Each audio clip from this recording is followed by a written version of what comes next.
नमस्कार। ओडिया व्याकरणर गोटे बहुत गुरुत्वपूर्ण अध्याय हेउछि कारक।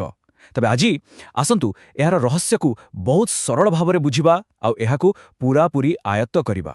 हाँ मु जाने अनेकंकु ओडिया व्याकरण आउ सेथिरे भी विशेष करी कारक चिन्हिबाटा टिके जटिल मने हुए, किंतु विश्वास करंतु एहार समाधान प्रकृतरे बहुत बहुत सहज।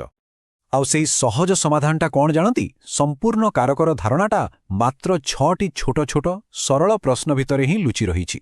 बास एई 6टा प्रश्न ही हेउछि हार मूलसूत्र। तेबे चालंतु आग बुझिबा ए कारकर असल रहस्यटा कौन।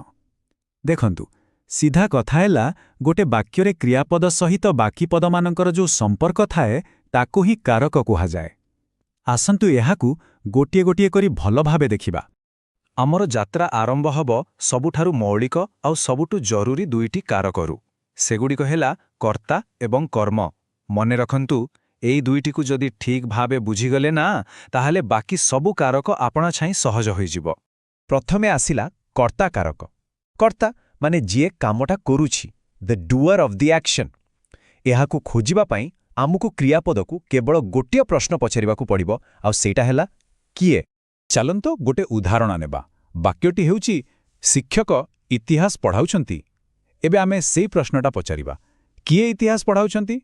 उत्तरटा कोन आसिला? एकदम स्पष्ट, शिक्षक। तेणु एठी शिक्षक ही हेउछंती कर्ता कारक। देखिले तो केते सरल।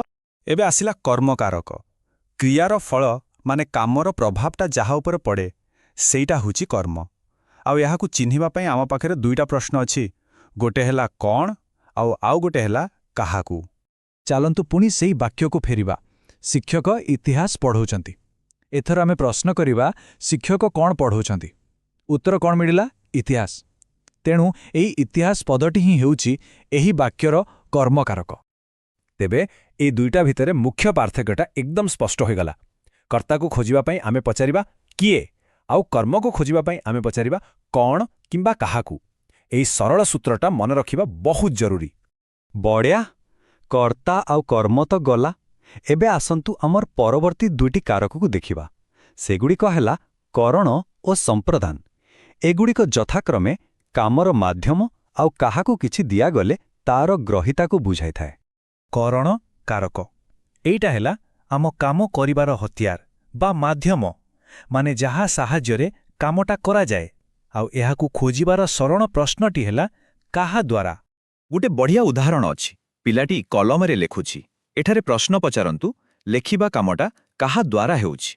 उत्तरटा पूरा स्पष्ट कलमरे। तेणु एही कलमरे पदटी ही हेउछि आमर करण कारक। एहा परे आसिला संप्रदान कारक। एइटा टिके खास, कारण जेतेबेले कोनोसी जिनिसकू सबुदिन पई दान करि दिया जाए सेतेबेले जिए सेइटाकू ग्रहण करे से हुए संप्रदान कारक। एहाकू चिनिबा पई प्रश्नटी हेला काहाकू। धरंतु वाक्यटी हेला शिक्षक छात्रंकू पुरस्कार देले। एठी देवा कामटा होउछि। तेबे जदि आमे प्रश्न करिबा काहाकू देले, उत्तर आसिबो छात्रंकू। तेणु छात्रंकू पदटी होउछि संप्रदान कारक। बाह, आमे एबे आमर शेष दुईटी कारक पाखरे पहुंची गलेनी। से दुईटी हेला अपादान एवं अधिकरण। एगुड़िक यथाक्रमे कौनसी जिनिसठारु अलगा हेबाकू आउ स्थान बा समय को बुझाई थाए। अपादान कारकर अर्थ हेला विच्छिन्नता बा सेपरेशन। माने जेतेबेले कोनोसी जिंस आउ गोटे जिंसठारु अलगा होई जाए सेठी अपादान कारक हुए। आउ एहाकू जानिबार सहज प्रश्नटी होउछि केउठारु। इहार सबुठारु भल आउ सहज उदाहरणटा हेला गछरु पत्र पड़िला।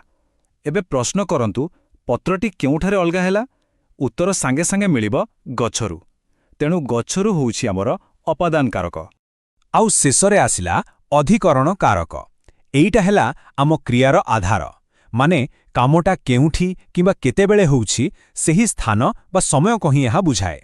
एहाकू चिन्हिबार सबुठु सहज प्रश्नटी हेउछि केउठारे। गोटे बहुत परिचित उदाहरण नेबा, पुरी रे जगन्नाथ विराजित। जदि आमे प्रश्न करिबा जगन्नाथ केउठारे विराजित, तेमे उत्तर कोन मिलिबो? पुरी रे। तनु पुरी रे हेउछि अधिकरण कारक। तेबे आमे एबे 6टा कारक आउ ताकू चिन्हिबार 6टा सूत्र विषय जानिगले। चलंतु एबे सबुकू एकाठी करी थरुटीरे देखिनेबा, जहा फलरे एहा आम मनरे भल भावे रहिजिवो। एई देखंतु, एइटा होउछि आमर मास्टर की बा मुख्य चाबिकाठी। कर्ता पाई किए, କର୍ମ ପାଇଁ କ'ଣ ବା କାହାକୁ, କରଣ ପାଇଁ କାହା ଦ୍ୱାରା, ସମ୍ପ୍ରଦାନ ପାଇଁ କାହାକୁ, ଅପାଦାନ ପାଇଁ କେଉଁଠାରୁ ଏବଂ ଶେଷରେ ଅଧିକରଣ ପାଇଁ କେଉଁଠାରେ। ବାସ୍ ଏହି ଟେବୁଲଟି ମନେ ରଖିଲେ ଯେକୌଣସି ବାକ୍ୟରେ କାରକ ଚିହ୍ନିବା ଏକଦମ ସହଜ ହୋଇଯିବ।